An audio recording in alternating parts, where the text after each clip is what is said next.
commissariat à la réforme des retraites a lancé toute une série de concertations avec une méthode originale. Pouvez-vous nous en parler? Alors, je ne sais pas si la méthode est vraiment originale, en tout état de cause. C'est une méthode qui se veut extrêmement ouverte, qui repose sur 4 grands piliers. Le premier pilier, le plus traditionnel, je dirais, c'est la concertation avec les partenaires sociaux, qui se déroule de façon relativement classique, mais sur laquelle nous travaillons systématiquement sur base de documents que nous échangeons avec les partenaires sociaux, ce qui est en soi une innovation et que Jean-Paul Delevoye nomme le dialogue constructif avec les partenaires sociaux.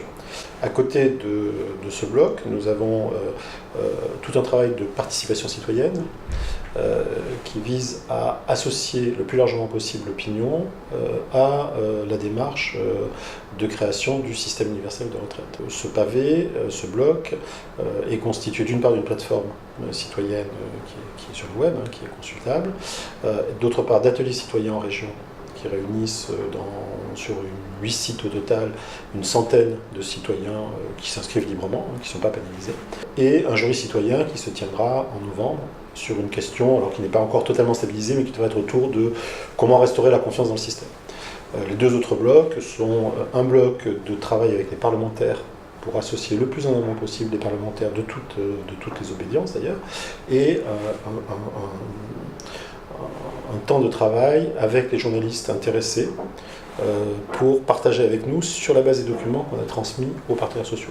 On n'a pas de discours particulier envers la presse, on travaille avec eux exactement comme on a travaillé avec les partenaires sociaux.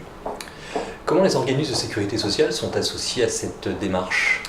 Alors, il y a plusieurs niveaux. Alors, le premier niveau, c'est qu'aujourd'hui, on n'est pas encore dans la définition des grandes orientations de gestion, sur lesquelles, bien entendu, on aura besoin de la compétence des gestionnaires que sont les organismes de retraite aujourd'hui.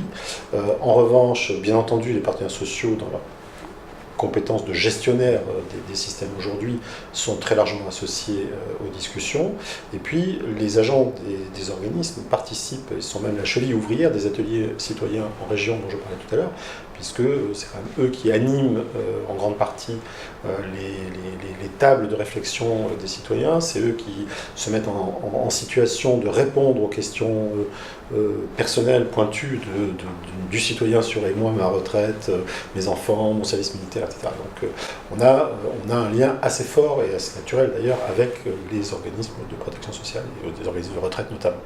Quelles sont les prochaines échéances de cette réforme? Alors les prochaines échéances, c'est une deuxième grande vague de concertation qui va, avec les partenaires sociaux, qui va s'ouvrir par une réunion multilatérale qui va se tenir dans une semaine, le 10 octobre, sous l'autorité conjointe d'Agnès Buzyn et de Jean-Paul Delevoye, pour faire le bilan des 6 premiers mois de travail et pour définir le calendrier des prochains mois.